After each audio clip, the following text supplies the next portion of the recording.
Bueno, el tema que me tocó exponer es sobre el sistema africano. El sistema africano empieza a tener gran relevancia sobre los derechos humanos cuando su propia organización, o sea, la Organización de Unidad Africana, la UA, que es parecido como la Unión Europea, la cual se encargan de ver sobre asuntos comunitarios, económicos y comerciales, ¿no? También crearon o vieron el aspecto de los derechos humanos respecto al continente africano, en la cual lo quisieron manifestar por medio de un instrumento llamado la Carta Africana de los Derechos y de los Pueblos de 1981, que tiene por nombre la Carta de Banjul.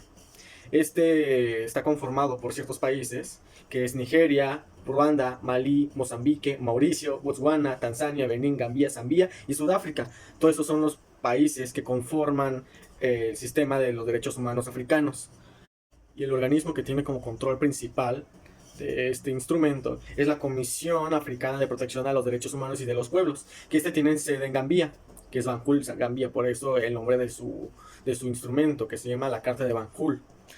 Y ya por último, este sistema de protección de los derechos humanos del continente africano está compuesto por dos grandes órganos, la cual es la Comisión Africana de los Derechos Humanos y de los Pueblos y el Tribunal Africano de los Derechos Humanos, que esta institución se encarga de ver por la justicia y el valer de los derechos humanos que dentro del continente africano. Cualquier acto de vulneración que hagan los estados dentro de este mismo continente tiene cierta jerarquía para ver sobre la violación de los derechos humanos dentro de, otra vez, el continente africano. Yo les voy a hablar sobre el Sistema Europeo de Protección de los Derechos Humanos, SADH para abreviar. El contexto histórico es que este se estableció en 1950 tras la firma del Convenio Europeo de Derechos Humanos, esto originado por la Segunda Guerra Mundial. Su objetivo era crear un sistema regional para proteger los derechos fundamentales y prevenir su violación por parte de los Estados miembros. Es una organización intergubernamental de 47 estados que son responsables de la supervisión de este. Su estructura es el Tribunal Europeo de Derechos Humanos, TDH para abreviar, con sede en Estrasburgo, Francia. Es el órgano judicial del SDH y tiene la facultad de resolver casos sobre la violación de derechos protegidos por el convenio.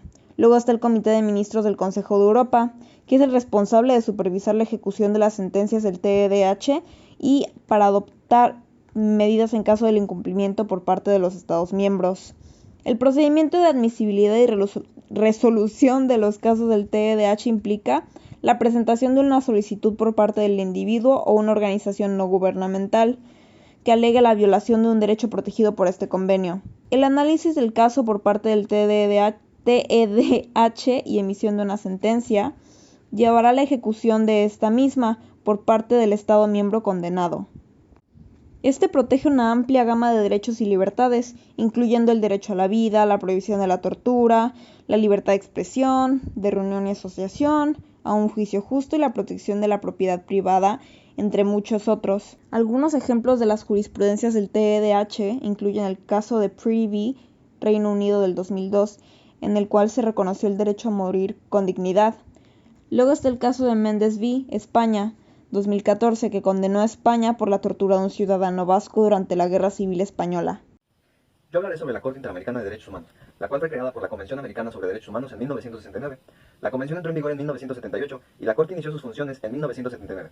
Entre sus facultades destacan las siguientes. Los Estados miembros de la OEA podrán consultar a la Corte sobre la interpretación de tratados sobre protección de derechos humanos en Estados americanos. También podrá dar su opinión acerca de la compatibilidad entre cualquiera de sus leyes internas, así como instrumentos internacionales. Finalmente, podrá pronunciarse sobre la interpretación de los preceptos de dicha convención, así como de los otros tratados internacionales sobre derechos humanos de aplicación en el continente americano. De igual forma, contará con una facultad contenciosa, la cual será meramente jurisdiccional, y será para resolver demandas interpuestas por la Comisión Interamericana o un Estado suscrito a la Convención en contra de otro Estado, atribuyéndole violaciones a derechos humanos.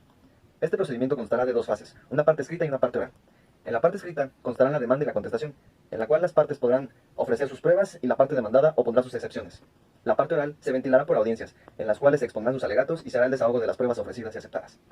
El caso podrá terminar en 4 posibles escenarios: el sobreseimiento del caso, el allanamiento de la parte demandada, la solución amistosa entre las partes y la sentencia, la cual será inapelable y de carácter obligatorio internacional para los Estados parte.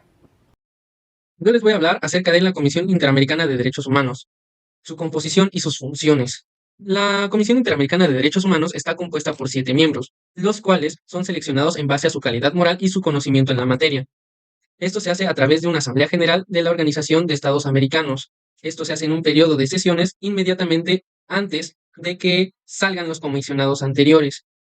Esto se logra con una lista de candidatos que presenta cada estado. Cada estado tiene la posibilidad de presentar hasta 3 candidatos. Es importante mencionar que el cargo de comisionado dura hasta 4 años. Esto se puede extender hasta los 8 años, únicamente con la posibilidad de reelegirse una sola vez. La función principal de la comisión es la promoción, observancia y defensa de los derechos humanos. Esto lo hace a través de la estimulación de la conciencia de los derechos humanos dentro de América y formulando recomendaciones cuando lo estima conveniente. Prepara estudios e informes considerados necesarios dentro de los mismos y solicita a los gobiernos miembros de la Organización de Estados Americanos informes acerca de las medidas cautelares que se utilizan para la protección de los mismos. Ok, ahora vamos a hablar sobre las condiciones generales de admisibilidad de las peticiones individuales en la Corte Interamericana de Derechos Humanos. Como primer punto es quién puede presentar una petición individual.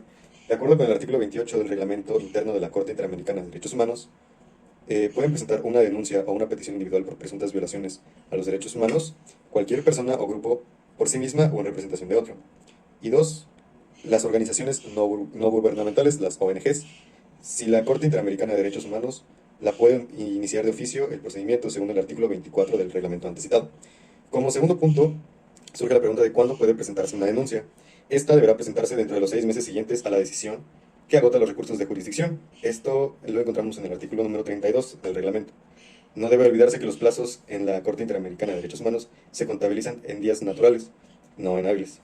Como punto número 3, es en qué casos no es necesario agotar los recursos de jurisdicción interna para acudir a la CIDH. Cuando, primero, no exista en el derecho interno del Estado en cuestión el debido proceso legal para la protección del derecho o derechos que se aleguen ser violados. Número 2, no se haya permitido al presunto lesionado el acceso a los recursos de jurisdicción interna o haya sido impedido de agotarlos.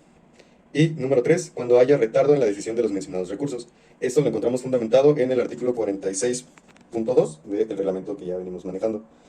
Como punto número 4, tenemos las condiciones para presentar una petición individual, que vienen siendo, en resumidas cuentas, el Estado cuestionado debe haber violado uno de los derechos reconocidos en la Convención Americana de Derechos Humanos, en la Declaración Americana de los Derechos y Deberes del Hombre, en el Protocolo de San Salvador, en el Protocolo relativo a la abolición de la pena de muerte, y entre otras. El reclamante también deberá haber agotado los recursos de jurisdicción interna y su petición tiene que presentarse dentro del plazo de los 6 meses siguientes al agravio, a la fecha de la decisión final sobre el caso por parte del tribunal correspondiente.